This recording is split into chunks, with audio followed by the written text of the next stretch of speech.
What is up, everybody? My name is Murphy and welcome back to a brand new episode of Redstone Craft. Today, ladies and gentlemen, we are here in the block district because, just like last time, I forgot to make the map. We added this here and I have actually spawn-proofed it. Let's try getting up here. Landing here is a real big issue.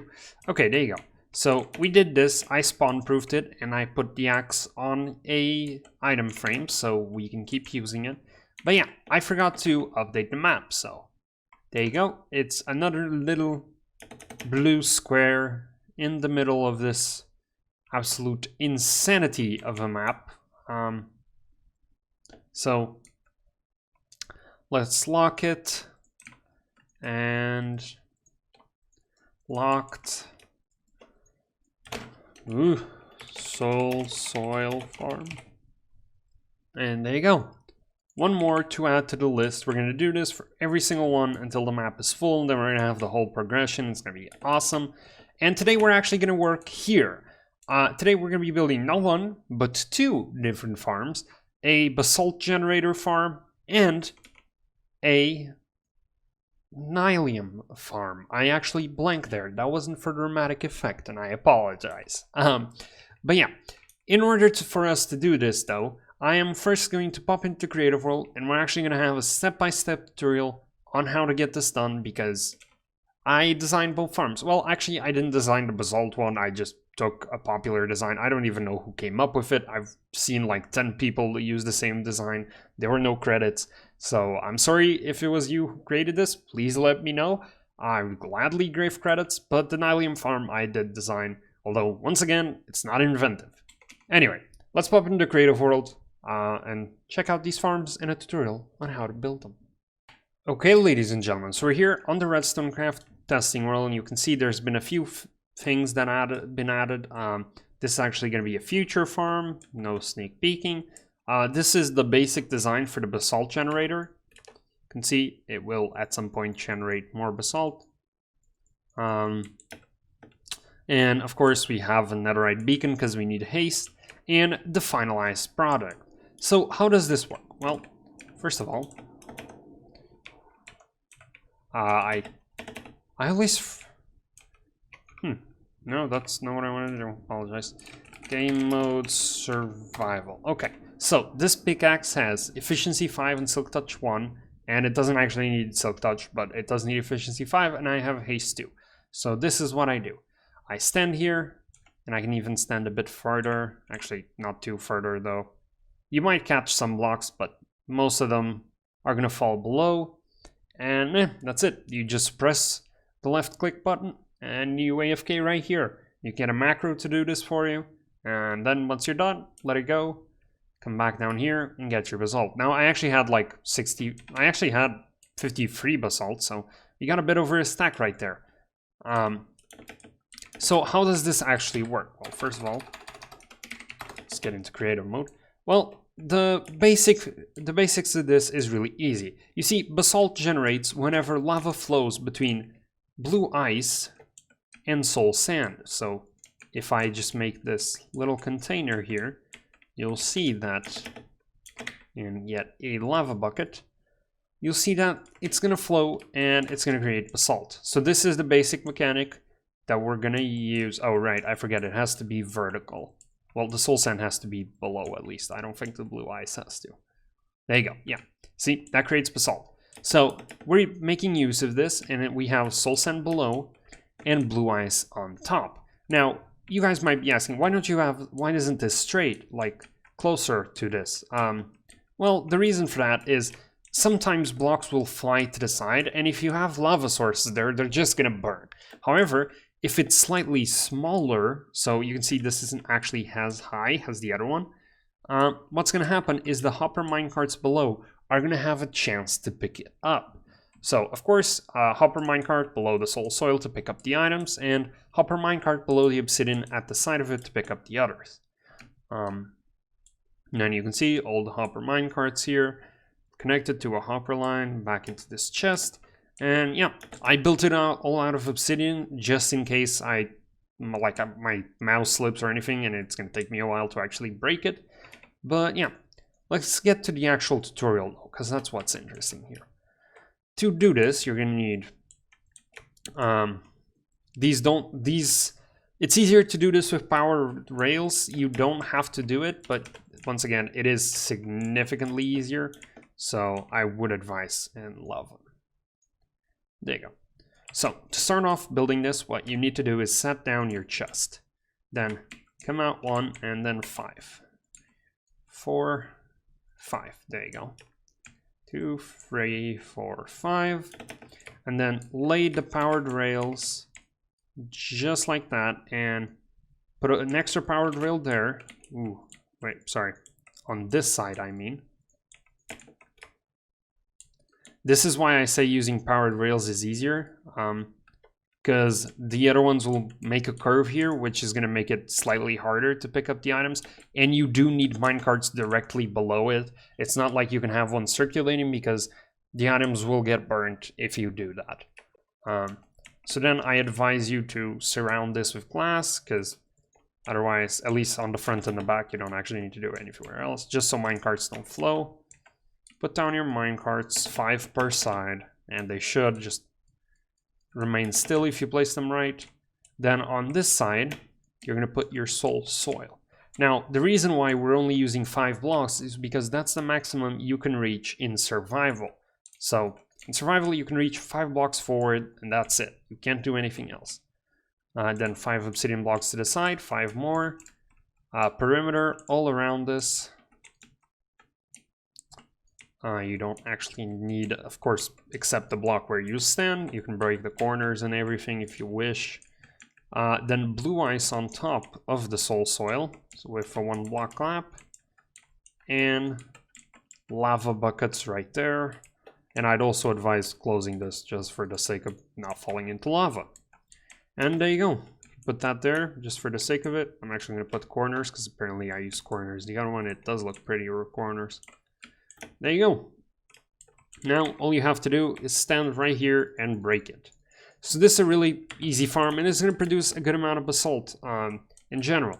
Of course, I don't really need this much basalt, but it's still a good farm to have. You know, we're trying to farm everything in Minecraft, so we are going to farm everything in Minecraft. With that though, we can move on to the second farm, which is actually a contraption I made up, which is a warped and crimson Nylium farms. So it's toggleable, so if you switch this lever, you're going to get the warp. If you switch it again, you're going to get the crimson. And I haven't really devised like a system of which is which, so right now you just have to know. In this case, you will actually need Silk Touch, so yeah, it's the exact same pickaxe. But yeah, the way you do this is you come up here, you grab your netherrack, put it in your offhand.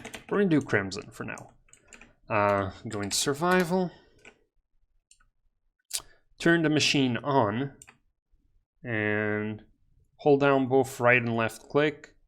And having efficiency in this one isn't actually that good, so you might want to do this with a pickaxe without efficiency, but it does produce a good amount.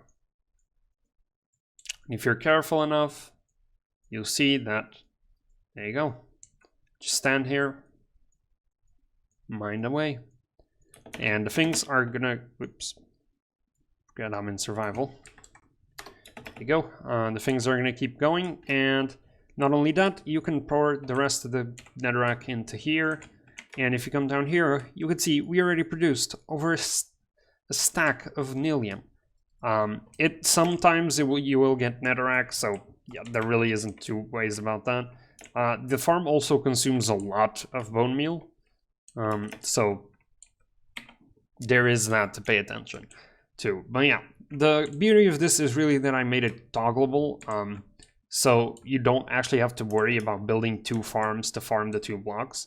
And how do you build this? Well, start off with, you're gonna need materials. So you're gonna need chests, hoppers, droppers, and dispensers. Redstone torches, a block of your choice, redstone, of course, powered rails or detector rails, I believe. Activator rails, yeah, I don't know. I think powers are the only ones, but I might be wrong here. You're gonna need a lot of observers. Levers, of course, to turn this on. A wall block or a fence, whichever one you prefer. Hopper minecarts and regular rails if you wish. And a slab and free obsidian. Oh, and sticky pistons, of course. So, let's get to building this. Start off with, you are going to get your chest, and you're going to place it down. So, place it down like that. There you go. You can see it's the receiving chest right here. And what you're going to do is you're going to plop hopper right there, and it's going to go all the way around with the exception of the middle and these two. Yeah, it's like this. Yeah. Then here in the middle, get a random block, a dropper, and then a dispenser. And then you can pull out 2 hoppers to the side and plop down chests, and this is your bone meal intake. So right now you got your outtake chest and your bone meal intake. Then grab your walls and surround this like so, leaving a spot there, and grab your minecarts and your rails. And I advise doing it this way to make sure the minecart is correctly positioned, but once again, that's not mandatory. And then close off here so the minecart doesn't run away. There you go, like so. There. Then grab your obsidian and make a pillar free high like that. And this is your central chamber. Now, of course, this isn't all of it. You're going to need a dropper right here where you stand, alongside with a hopper and a double chest for your netherrack. And I would advise at this point to get some transparent blocks just for assistance here, and just do that. Just so you're clear, and you can actually place another one down here. So now, to turn this on, what you want to do is you want to have a lever here and a piston right over there with an observer aiming down. Actually, let's do that. Yep, 3 down and then 1 up. There you go. And then we're gonna powered rail down here. So once again, grab your building block, and here's where powered rails. So whenever this is gonna tick, it's gonna tick through here, and you're gonna have a observer aiming this way. I keep forgetting how to place observers. And a line of observers aiming this way. Then you're gonna have to dig down here a bit, so be warned, like that and like that, so it also ticks through this. So right now, if I turn this on, you're gonna see this is gonna tick, and any item put into here is gonna pop out. It's actually gonna get picked up basically immediately. And any item that I put in here is also gonna pop out. So you can turn that off. I have sounds off because this is really annoying. So now with that done, the only thing that's left is making the switchable tiles. So you have the entire contraption, except for the slab. Duh. Also, for context, the reason I put a slab here is because sometimes if you don't, you're going to end up putting a block in front of you, which is going to slow it down. It's not going to harm the farm in any way, sort of form, but it will slow it down a bit. So yeah. Now, the only thing we're missing is actually the Nylium, so let me pick these two. And you can pick whatever side you desire. I'm going to put it like this because it's the way I have it back there. Bring it out. Oop, shouldn't have broken that chest. There you go. Bring it out again. There we go. Okay. And now grab some redstone, torches, and a block. So that way. And here you're going to invert the signal. Make sure it doesn't touch this line. That's why I'm going so far apart. And there you go. So you can see right now they're inverted. So this one's off and this one is on. And technically you could have both of them on. I don't know which it would prioritize, but it would prioritize one and you would be farming both blocks, and who knows, maybe you just want to farm a single one of those. So yeah. With that said, all you need to do is bring this here, up through here, there, and then a lever right there, and this lever switches the blocks. You can see now the warped is activated, now the crimson is activated, and with that, all you have to do is pop netherrack into here, bone meal into here, and you're done. You can just stand here and farm. I know this isn't the most compact design, it's definitely not the prettiest design, and I'm sure there's a million different ways of doing this a lot faster, but this is the design I came up with. So yeah, with that said, we can pop back into Redstone Craft and see these things in action. So, shall we? Okay, ladies and gentlemen, so we're back here in Redstone Craft, and you might notice that I have a lot of effects. That's right, I do. I placed beacons here.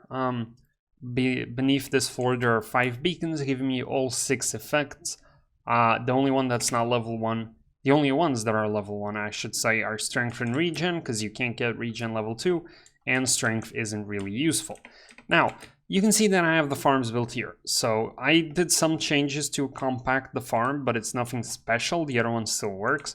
And up here you might have noticed that we're missing the blue ice. That's because I went to collect the ice, and I'm curious. I collected 7 stacks of ice, which should be enough, but just for the sake of precaution, we're gonna craft 49 and 5 blue ice. Look how goddamn expensive blue ice actually is. There you go.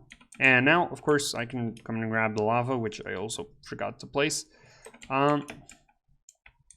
and place it. Can I jump up here? Yes, I can. Wonderful. Please tell me, yeah, you are a silk touch pick. There you go. And now I can plop these open right here, and 2 more, and then plop that. And we now have our basalt farm working. Awesome. I also put the pick here, so I don't have to use my own pick. And this one's also working. It is loaded. Forgot to make a way up. That's problematic. There. That's your way up. No waste of packed ice doing that. Anyway, I'll fix that on later date.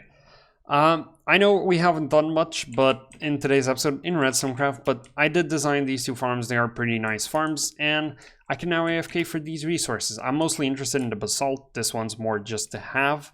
But yeah.